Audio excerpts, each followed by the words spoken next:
Do you hate speaking in front of an audience? I certainly did. I remember when I first started out, I thought to myself, I can't stand in front of people. I get nervous. I wouldn't know what to say. And someone said, if you're going to be a leader, you need to learn how to speak. I asked, well, how would that happen? The suggestion was, come to my Toastmasters meeting. Toastmasters? What is Toastmasters? Do they make toasters? And I'm not into drinking, so what is it? I found out that Toastmasters was the leading organization to develop communication and leadership skills in the world. Now that's a mouthful, but what does it really mean? It's just like anything else. If you want to learn how to swim, you got to get in the water. If you want to learn how to ride a bicycle, you got to get on the bike. And you know what? You're going to fall down. You're going to get water up your nose. You're going to feel uncomfortable. That's how it was for me. But the one thing I liked about Toastmasters was that it was a lot of fun. We learned from each other. By learning from each other and by practicing, we got better, just a little bit better each time. The world champion of public speaking once said, the best way to improve your communication skills is to practice, practice, practice. All of us in Toastmasters practice on a weekly basis. We do it because it's fun. We do it because we're learning something from it. We find great value in participating in a Toastmasters meeting. If you're a Toastmaster, you all know that we complete 10 speech projects. Projects that emphasize different things like vocal variety, body gestures, organizing your speech, using props. These are different areas of communication that we look at, that we practice in what we call the Competent Communication Manual. All of us Toastmasters are very familiar with that. But did you know there is life after the Competent Communication Manual? My wife once said to me, Gary, all the Toastmasters I know complete that manual, those 10 project speeches, in 1 year. And then they're done. You're at it for 14 years. What's taking you so long?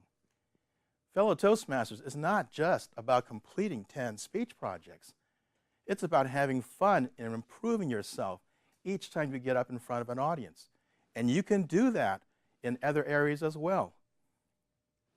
Many of you may think, one Toastmasters meeting a week, that's enough for me. So you think that you can't have more fun by going to other Toastmaster clubs? Yes, you can. They're called advanced clubs. Advanced clubs meets once a month. We emphasize different skill sets. For instance, Laugh Lovers meets on the third Sunday of every single month. We practice how to inject humor into your speeches.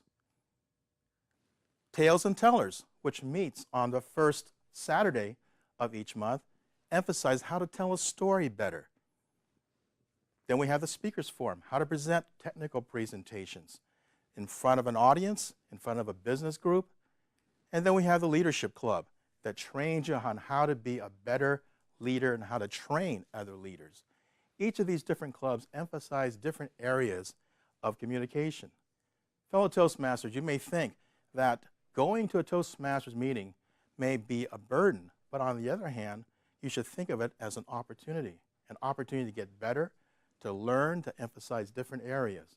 One thing that we should talk about when we talk about speeches, some of you may think, well, I don't really give too many speeches.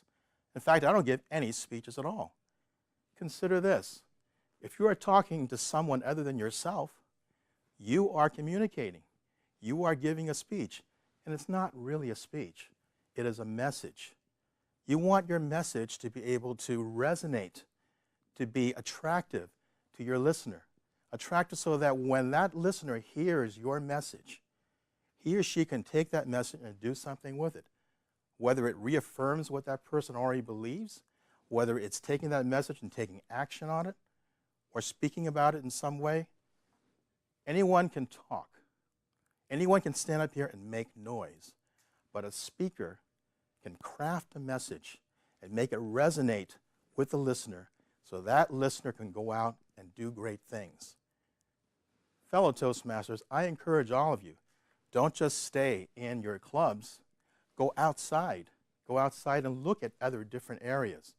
Put humor into your message. People don't remember statistics. They don't remember theories. They don't remember abstract concepts, but they do remember stories. They remember funny stories. And they remember funny stories that you can tell that will make them a better listener, a better communicator, and a better leader. So I recommend that all of you think in terms and act upon going out and having even more fun by joining a few more clubs that will emphasize that message that is so critical to your growth.